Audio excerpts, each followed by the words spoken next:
কই তুই সেই রাজপুত্র?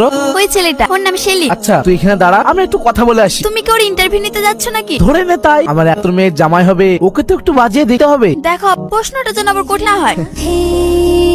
তুমি সেলিম? হ্যাঁ। তা বাবু, পৃথিবীতে এত রাজকুনা থাক, শেষে আমার মেয়েটার পেছনে লাগলে। মধ্যবিত্তদের এই একরো, বড় লোক দেখলেই বড় বড় স্বপ্ন দেখা। আমি তো স্বপ্ন দেখিনি স্যার, আমি তো ভালোবেসেছি। আর ভালোবাসা গরিব বড় লোক দেখে হয় না। ভালোবাসা ওসব তোমাদের মুখে মানায় না। ভালোবাসতে গেলে স্ট্যাটাস লাগ, তোমার স্ট্যাটাস পুরনো শার্ট আর পুরনো জুতো। মানুষের পোশাক দেখে বিচার হয় না, মন বলেও একটা জিনিস আছে। মন ধুয়ে কি পানি খাবো? শোনো, তোমার মতো একটা থার্ড ক্লাস ছেলের হাতে আমার মেয়েকে তুলে দেওয়া কোনো প্রশ্নই ওঠে না। মেয়ে যদি তোমার সাথে দেখা করতে এসেছে ঠিকই, তবে এই সেটা দেখলাম তুমি তো একটা ভিখারি। আপনি কিন্তু মাত্রা ছাড়িয়ে যাচ্ছেন। আরে তোমাদের মতো ছেলেদের এই পৃথিবীতে জন্ম নেওয়া একটা ভুল। শোনো, তোমার আব্বু কি তোমাকে ডেন্ট থেকে করে এনেছিল, নাকি তুমি অন্য কারো অবহিত সন্তান? তোমার জন্মদাতা পরিচয় ঠিক আছে তো? তোমার সাহস তো কম না, তুমি আমার আব্বুর গায়ে হাত তুলেছো। তুই না, তোমার আব্বু আমার বাবা মার চরিত্র নিয়ে কথা বলছে।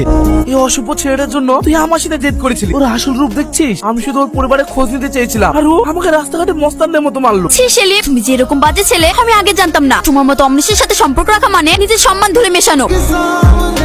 এটা কি করছে? তুমি আমার কথাটা একবার শোনো। আমি আপনাকে চিনি না, আর আমার নাম তুহিনা না। হাত ছাড়ুন বলছি। আমাকে তুমি চিনতে পারছো না?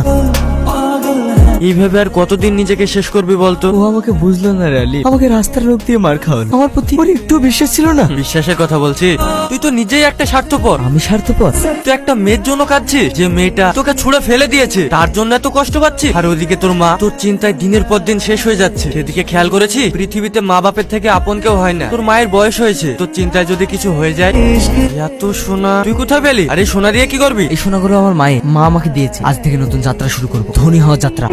একটা মুদির দোকান দেবো বলে শেষ পর্যন্ত এই হাইটেক অফিস খুললি যে? আমি শুধু মুদির দোকান করার জন্য বিজনেস করতে আসিনি আলী, সাপ্লাই চেইন নেটওয়ার্ক তৈরি করছি। আমি কম্পিউটারে সারা শহরের পাইকারি বাজারে রেট ট্যাগ করছি। কিন্তু সাধারণ মানুষ তো কম্পিউটার বোঝে না।